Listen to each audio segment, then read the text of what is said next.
അതേപോലെ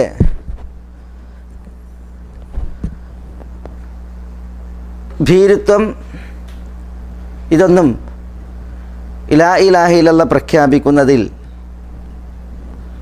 ഒരു വ്യക്തിക്കുണ്ടാകാൻ പാടുള്ളതല്ല. ലാ ഇലാഹ ഇല്ലല്ലാഹ് പറഞ്ഞാൽ അത് പറയുന്നവർ പരീക്ഷിക്കപ്പെടും.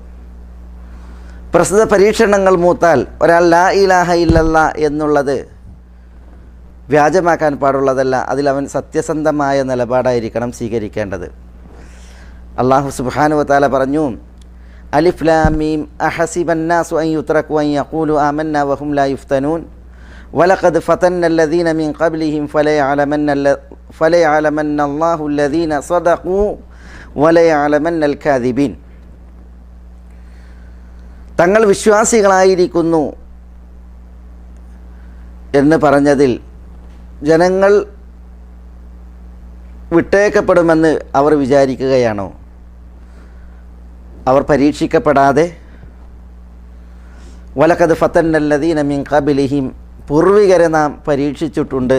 വലയഅലമന്നല്ലാഹു അല്ലദീന സദഖൂ വലയഅലമന്നൽ കാദിബീൻ, സത്യസന്ധരെ അള്ളാഹു അറിയും, വ്യാജന്മാരെയും അള്ളാഹു സുബ്ഹാനഹു വ തആല അറിയും.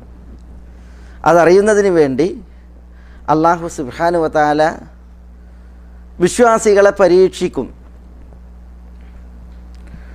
അപ്പോൾ ലാ ഇലാഹ ഇല്ലല്ലാഹ് എന്നതിൽ ഒരാളുടെ നിലപാട് സത്യസന്ധമായിരിക്കണം.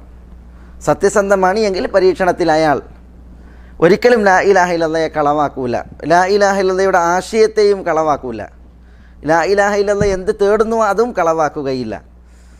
അവൻ അതിൽ ധീരതയിൽ നിശ്ചയദാർഢ്യത്തിൽ ഉറച്ചു നിൽക്കുന്നവനായിരിക്കും. അങ്ങനെ ലാ ഇലാഹ ഇല്ലല്ലാഹ് സ്വീകരിക്കണം. അതാണ് സിദ്ഖ് എന്ന ഷർത്ത് താൽപ്പര്യപ്പെടുന്നത്.